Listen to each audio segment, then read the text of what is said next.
Viva Voz, com Vera Magalhães.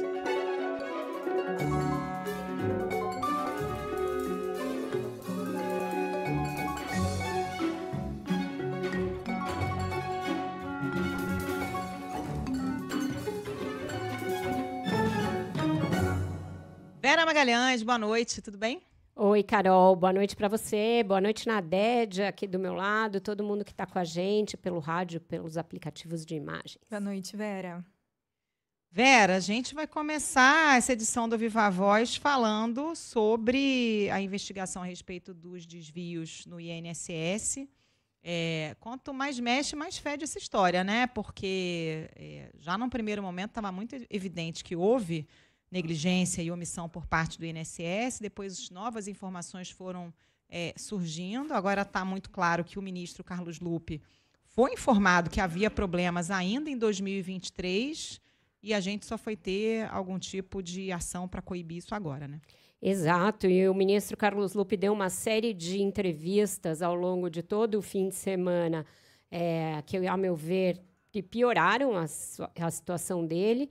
E tem uma discussão interna no governo a respeito da permanência ou não dele no cargo. Quem traz as últimas informações a respeito desse caso para a gente, direto de Brasília, é a Isa Staciarini. Boa noite, Isa.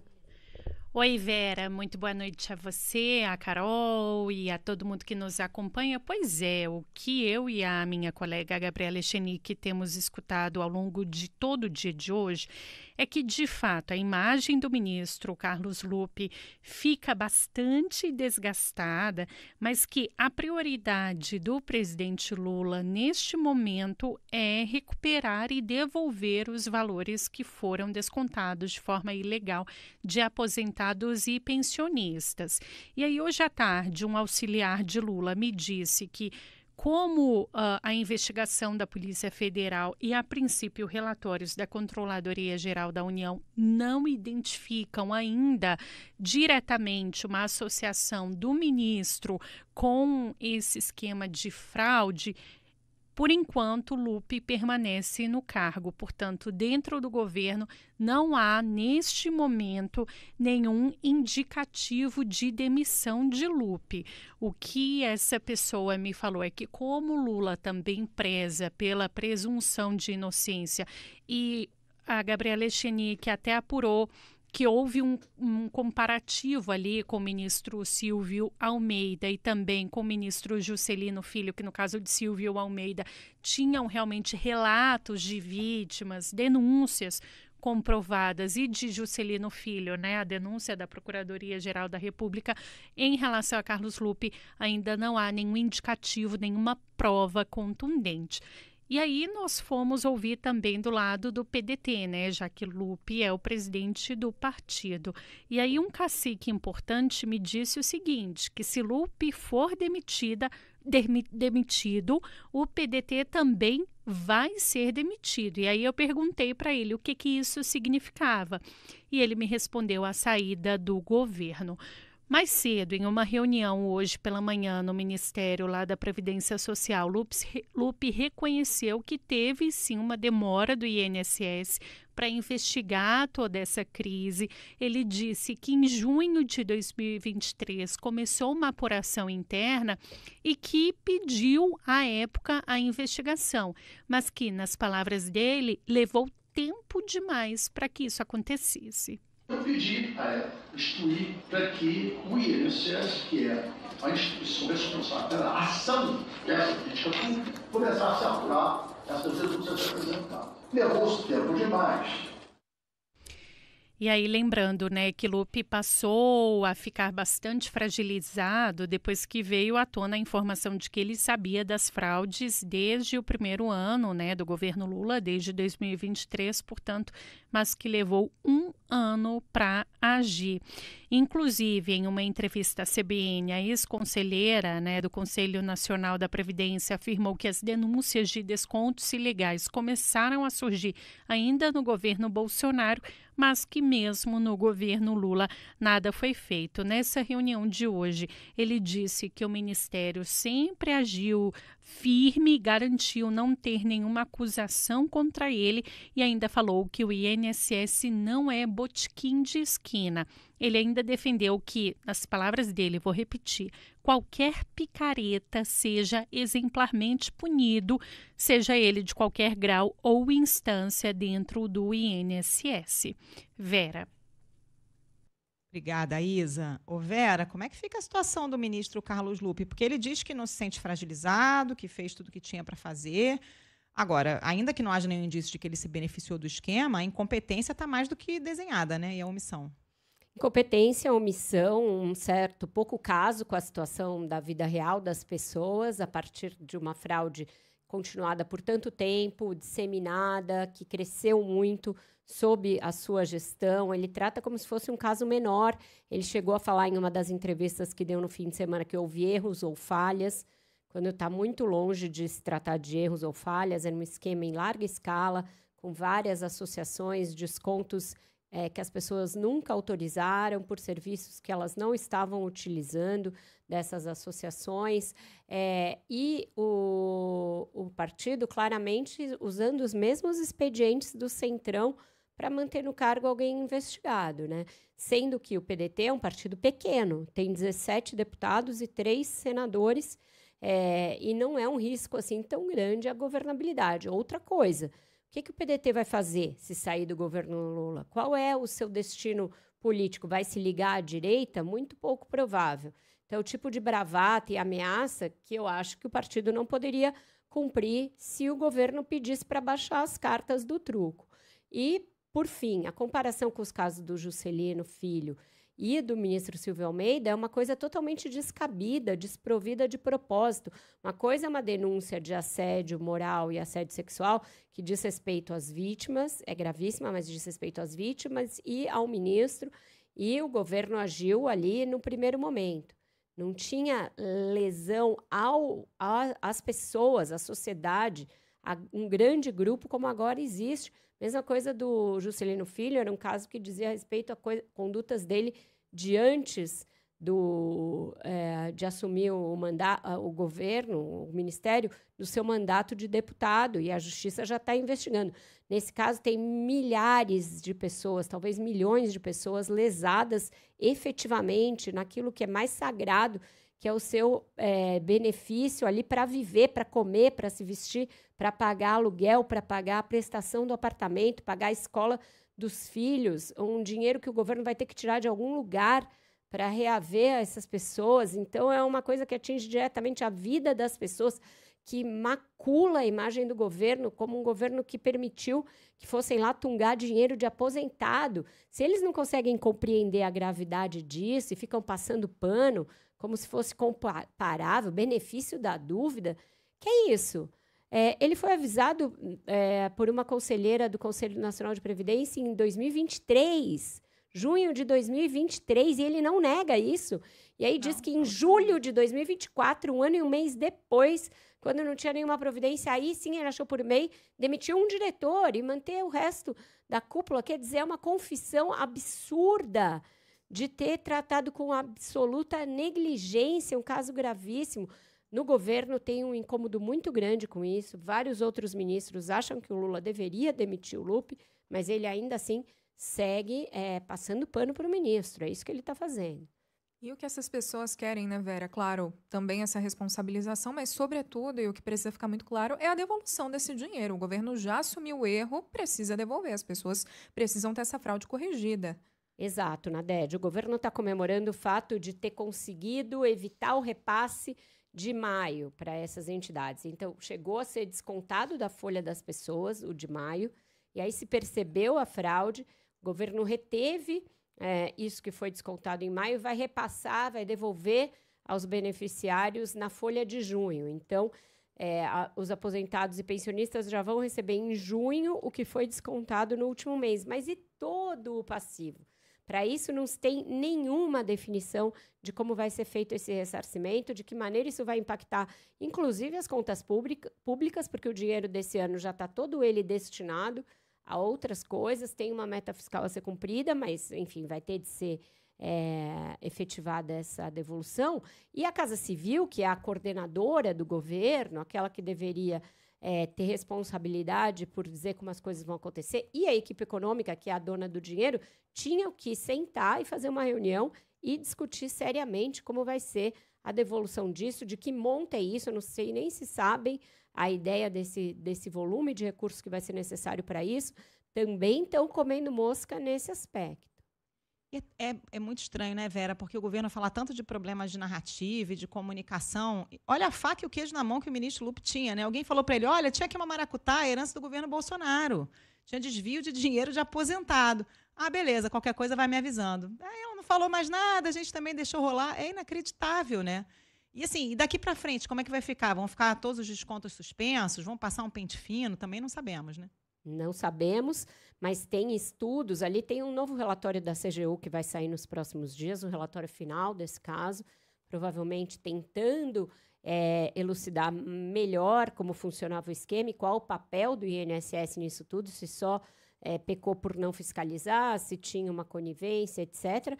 E dentro do governo está se estudando a ideia de sustar essa ideia de que seja o INSS a fazer descontos dessa natureza, mesmo quando as pessoas autorizarem. Então, existe uma lei autorizando a que esses descontos sejam feitos direto no contra-cheque dos beneficiários. O que se estuda é falar assim, não vai mais ser feito assim, as entidades, se quiserem, procurem diretamente os aposentados e os pensionistas, ofereçam os seus serviços e aí façam um boleto à parte para que aquela contribuição seja paga.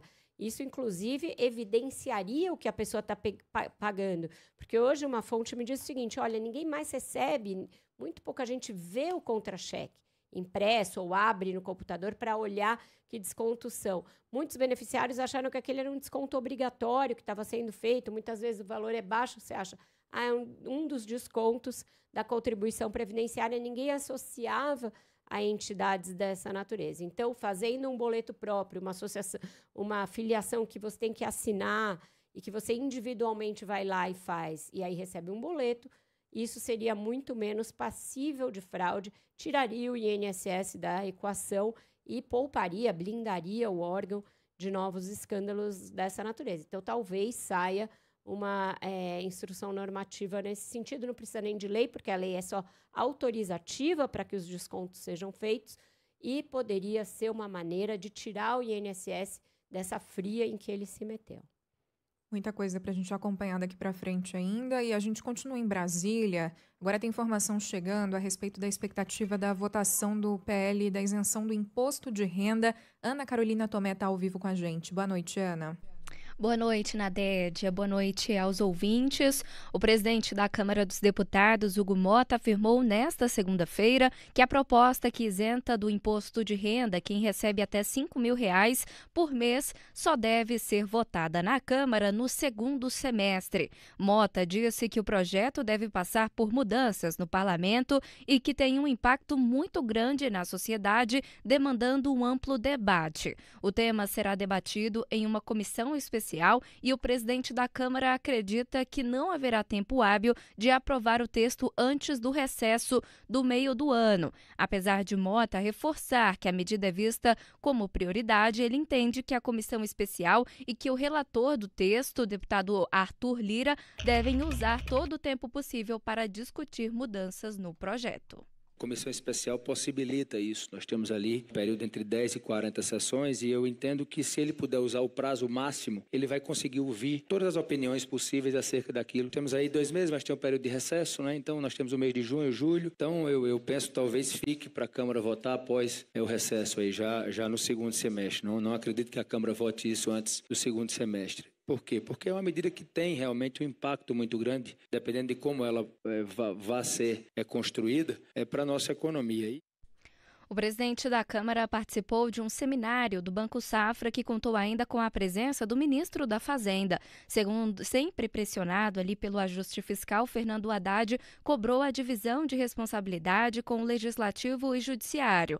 Haddad afirmou que acha ruim o fiscal ser uma atribuição exclusiva do governo e que medidas tomadas pelos outros poderes podem comprometer muito mais a agenda fiscal do que as medidas tomadas pelo Executivo. Entre as medidas adotadas pelos outros poderes e que trazem impactos de até 200 bilhões de reais. O ministro citou o aumento no valor destinado a emendas parlamentares, o reforço no valor do Fundeb e a explosão dos precatórios. Eu tenho conversado com o presidente Hugo Mota, estive lá semana passada, justamente em função disso. Acho ruim a responsabilidade fiscal ser uma atribuição exclusiva do Executivo. Porque as medidas tomadas pelo Legislativo e pelo Judiciário podem ou não comprometer a agenda fiscal muito mais do que o Executivo. Eu tenho procurado, junto ao presidente Alcolumbre e Hugo Mota, e também nas conversas que mantemos com o presidente Barroso, do Supremo, mostrar como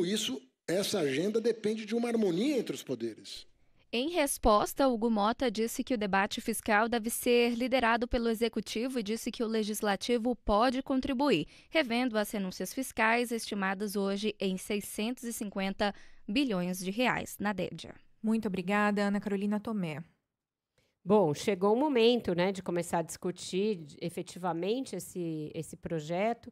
Ele é o projeto carro-chefe do governo para esse ano. Com isso, o Lula pretende mostrar que está ali também atento aos que ganham menos, a quem contribui com o imposto de renda, mas tem renda baixa, pensem assim, cumprir uma promessa de campanha que está bastante atrasada, que ele prometeu que cumpriria nos primeiros anos. Efetivamente, ele foi aumentando as faixas de isenção, mas não tinha chegado até então a uma fórmula para fazer isso. E, bom, vamos ver se a coisa vai ser assim. O Arthur Lira, como relator, é uma boa e uma não tão boa notícia. A boa notícia é que ele faz virar as coisas às quais ele se dedica. Se ele se empenha, ele tem uma boa articulação, se ele decidir, juntamente com o presidente da Câmara, que é para aprovar o negócio, vai aprovar. A outra não tão boa é que ele é alguém que sabe extrair o máximo da colaboração que dá ao governo. Fez isso, né, enquanto estava presidindo a Câmara, conseguiu uma série de diretorias da Caixa Econômica Federal, uma série de diretorias da Codevasf. Ele nunca chegou a voltar efetivamente à planície, porque ele ainda continua muito poderoso. Então, ele vai esticar ao máximo o período em que vai ficar com esse projeto para ganhar visibilidade, ficar na vitrine, e também vai saber extrair de mais essa janela de oportunidade o máximo que ela puder lhe dar, gente. A gente continua em Brasília. Desculpa, Carol, você ia falar alguma coisa? Eu ia justamente fazer o gancho e dizer que, enquanto o projeto do imposto de renda vai ser aí, né, com prazo máximo, segundo semestre, a pressão pela urgência do PL da anistia continua, né, Vera? Exatamente. A gente vai agora a Brasília com a Samantha Klein para falar um pouquinho desse outro enrosco aí, que vira e mexe, fica voltando, mesmo com a decisão de não levar adiante a votação de urgência desse projeto. Boa noite, Samantha. Oi, boa noite, Vera. Olha, e novos desdobramentos, inclusive a gente já vinha falando aqui que o presidente da Câmara, Hugo Mota, vem conversando com ministros, também com o próprio Palácio do Planalto a respeito de uma alternativa. E agora o que surge é que o presidente do Senado, Davi Alcolumbre, deverá apresentar uma proposta alternativa ao projeto de lei da anistia. Essa informação foi veiculada primeiramente pelo G1, confirmada pela CBN, e eu apurei que Davi Alcolumbre, presidente do Senado e do Congresso, e Hugo Mota, presidente da Câmara, estavam conversando, senadores e deputados, consultando, aliás, senadores e deputados nas últimas semanas, deputados e senadores ligados à área do direito, para discutir um texto dentro do âmbito do Estado Democrático de Direito, a respeito de uma alternativa ao PL da anistia. E agora o que deve se consolidar é que Alcolumbre deverá trazer esse texto para si como presidente do Congresso Nacional, que traria também mais força. O que seria a ideia? Propor uma redução das penas a quem participou dos atos de destruição do 8 de janeiro, e lembrando que visavam também impedir a atuação, então, do atual governo Lula III, e também aumentar o tempo de prisão para quem planejou uma tentativa de golpe de Estado.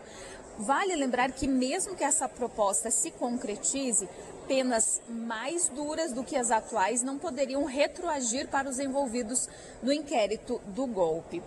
Portanto, essa seria a intenção, justamente amenizar as penas para quem cometeu crimes menos graves, por exemplo, quem participou lá da destruição, pichação dos monumentos, e aí realmente aplicar penas mais duras para quem comandou esse processo do 8 de janeiro. Vale lembrar que o PL da anistia, ele segue sob pressão aqui no Congresso Nacional.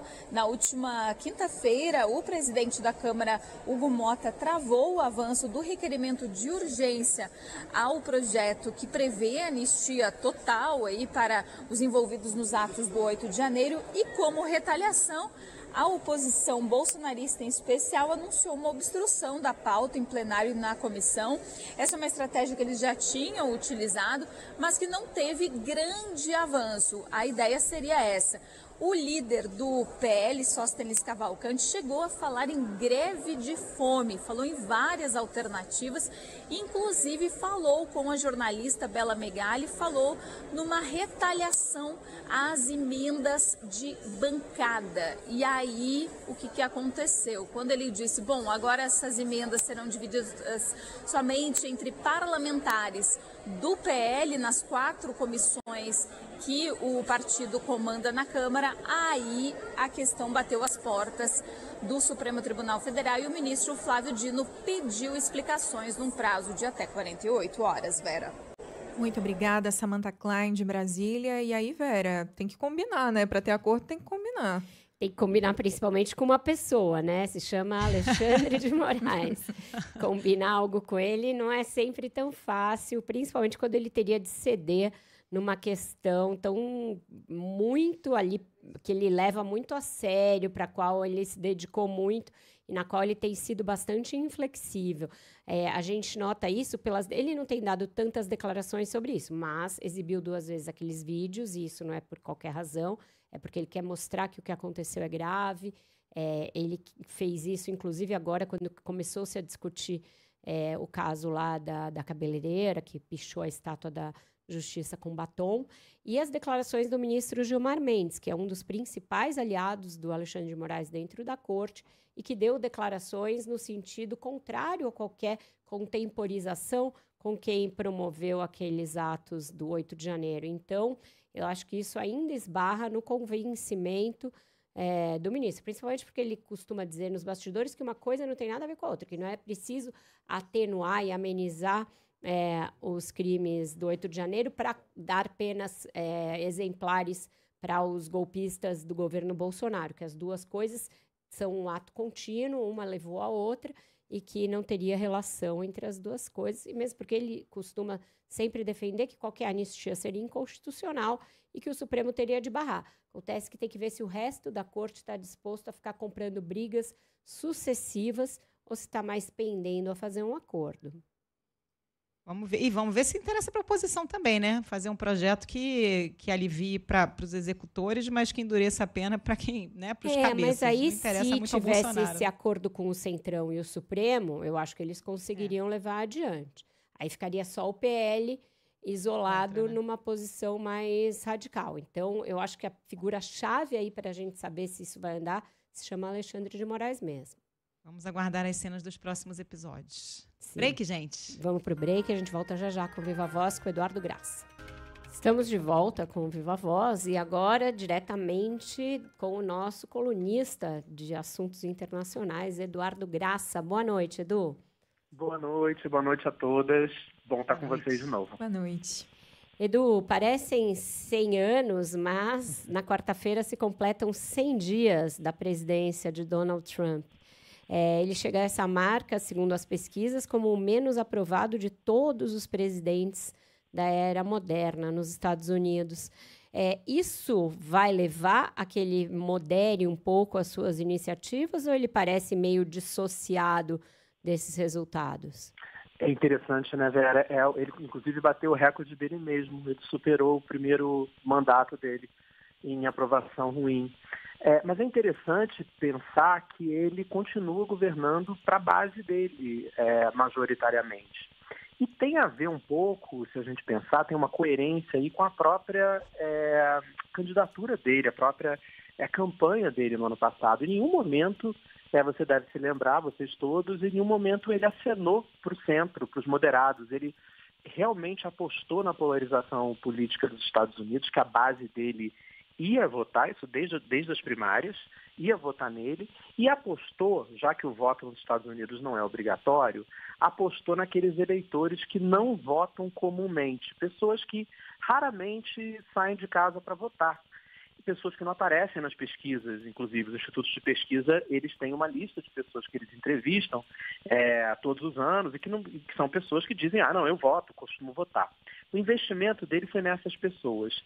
Então, assim, na cabeça dos republicanos, eu converso com estrategistas republicanos, eles acham que ele está fazendo certo, ele continua apostando que essa polarização vai fazer com que ele ou o sucessor dele vença as eleições daqui a 4 anos se ele mantiver alto o índice de apoio da base. Os números dele são todos muito ruins, com a exceção de quem se diz republicano. Quem se diz republicano, 86% em média dessas pesquisas nos últimos dias, na última semana, dizem que ele está ótimo, que estão vendo um governo incrível. Agora, Edu, hoje tem eleição no Canadá, né? E o Trump voltou a dizer mais uma vez que o Canadá deveria ser anexado e virar um estado americano. Esses arroubos do Trump vão ter o poder de virar o jogo na eleição canadense? O que deve acontecer? Está muito apertado, né, Carol? Assim, eu acho que as urnas vão se fechar daqui a pouquinho lá no Canadá. A gente deve saber o resultado um pouco mais para o fim da noite.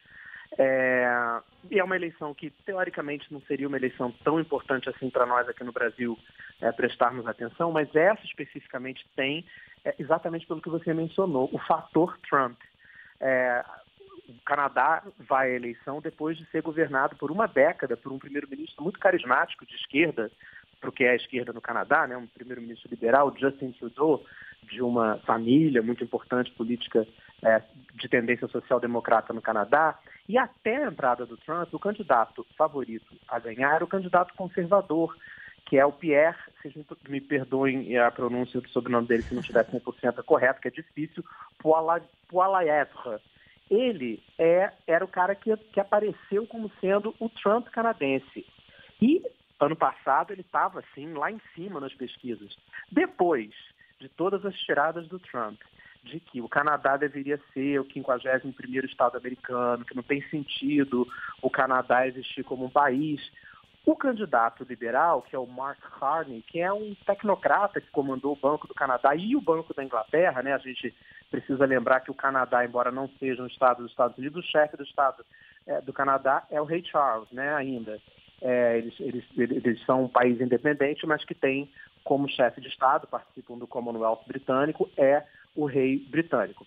E o Mark Carney entrou direto na ideia do nacionalismo canadense. Então é interessante para a gente aqui no Brasil olhar essa eleição, como é que a associação com o Trump, essa coisa de botar boné do movimento MAGA, né, America First, como isso lá na eleição canadense virou um grande problema.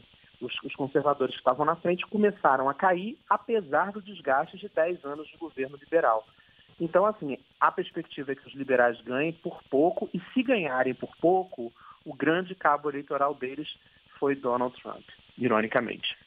E agora a gente fica na expectativa, também no noticiário internacional e também mexe com os Estados Unidos, pelo conclave, né, já tem data, vai ser dia 7, a ver qual vai ser o perfil do pontífice, porque a agenda defendida pelo Papa Francisco era muito oposta ao que pretende Donald Trump. Sem dúvida nenhuma, né? Ele era uma voz importante, talvez a voz mais importante internacional de oposição ao que o trumpismo, mais até do que a figura do Donald Trump, defendia e aplicava, né? Assim, o Papa Francisco foi muito vocal em falar contra a política americana, de uma maneira muito corajosa, inclusive, em relação aos imigrantes e aos refugiados. Depois que o governo americano, inclusive, suspendeu a parceria que tinha com o Vaticano para programas, parceria financeira, inclusive, para programas de assistência aos refugiados, e depois que o vice-presidente americano J.D. Vance, um católico recém-convertido, né, ele se converteu em 2019 ao catolicismo, resolveu usar um termo teológico de Santo Agostinho para defender a política migratória dos Estados Unidos, o Papa resolveu mandar uma carta aberta para os bispos americanos e para os católicos americanos, aberta no sentido de que ele fez questão que ela fosse pública. E nessa carta ele dizia para o rebanho dele, né, para os católicos dos Estados Unidos, que o amor cristão, ao contrário do que o governo americano pregava, ele não tem uma linha de que você primeiro ama a sua família, depois você ama o seu vizinho, depois você ama, que era o que o governo Trump e o J.D. Vance defendiam, depois você ama a sua comunidade e, por fim, você ama as pessoas de outros países. Ele dizia, não, o verdadeiro amor constrói fraternidade a todos, sem exceção. E ele fez questão de deixar muito clara essa mensagem dele e de guiar os católicos a uma postura que reflete, inclusive, no número de católicos nessas pesquisas todas, do qual a gente falou no começo do programa, que discordam do governo Trump, de tomarem uma postura fraterna com relação a refugiados, a imigrantes, lembrando, inclusive, a parábola do bom samaritano e o fato de que Jesus de Nazaré era um exilado quando nasceu no Egito, né, depois de nascer, né, quando foi para o Egito, para fugir de Herodes. Então ele faz toda vai à Bíblia e tal, para mostrar que o que o governo americano, o governo Trump estava defendendo em relação à política migratória não podia ser compactuada por quem se diz católico. Eduardo Graça, passando aí por vários assuntos. Muito obrigada, Edu. A gente volta a se falar na segunda-feira, com certeza com novos assuntos para tratar. Até lá. Beijo a todos vocês. Obrigado. Boa noite. Tchau, tchau. Tchau, tchau. E a gente volta para Brasília agora porque o ministro Gilmar Mendes desistiu de levar o caso Collor para o plenário físico, então ele foi retomado no plenário virtual. Quem traz as últimas informações a respeito desse assunto é o Igor Cardim. Boa noite, Igor. Oi, Vera. Boa noite para você e para o nosso ouvinte. Vera, acaba de ter uma atualização aqui no placar do julgamento. O ministro André Mendonça, do STF, divergiu dos outros ministros e votou por revogar a prisão do ex-presidente Fernando Collor. Alexandre de Moraes determinou a prisão de Collor na última quinta-feira e a decisão ainda precisa ser referendada pelo plenário da Corte, que tem maioria para manter a prisão. O placar, neste momento, está em 6-1. No voto, Mendonça sugere que, havendo ao menos 4 divergências, são cabíveis os embargos da defesa em relação à pena.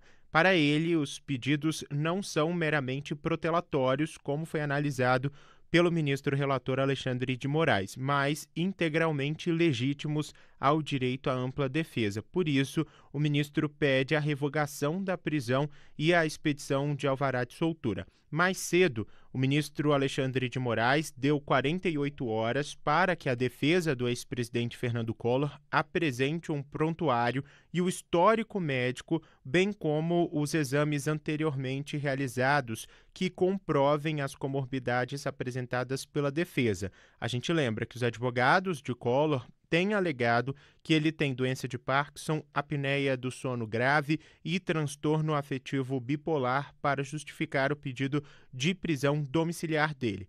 Em audiência de custódia, Collor contrariou a defesa e negou ter doenças ou tomar medicamento de uso contínuo. Ele foi preso na sexta-feira e está em uma cela especial em um presídio em Maceió. A defesa até pediu que o médico do ex-presidente seja ouvido e, segundo Moraes, vai analisar esse requerimento de ouvir o profissional após a juntada da documentação necessária. O julgamento em plenário virtual se mantém ou não a prisão dele foi retomado hoje.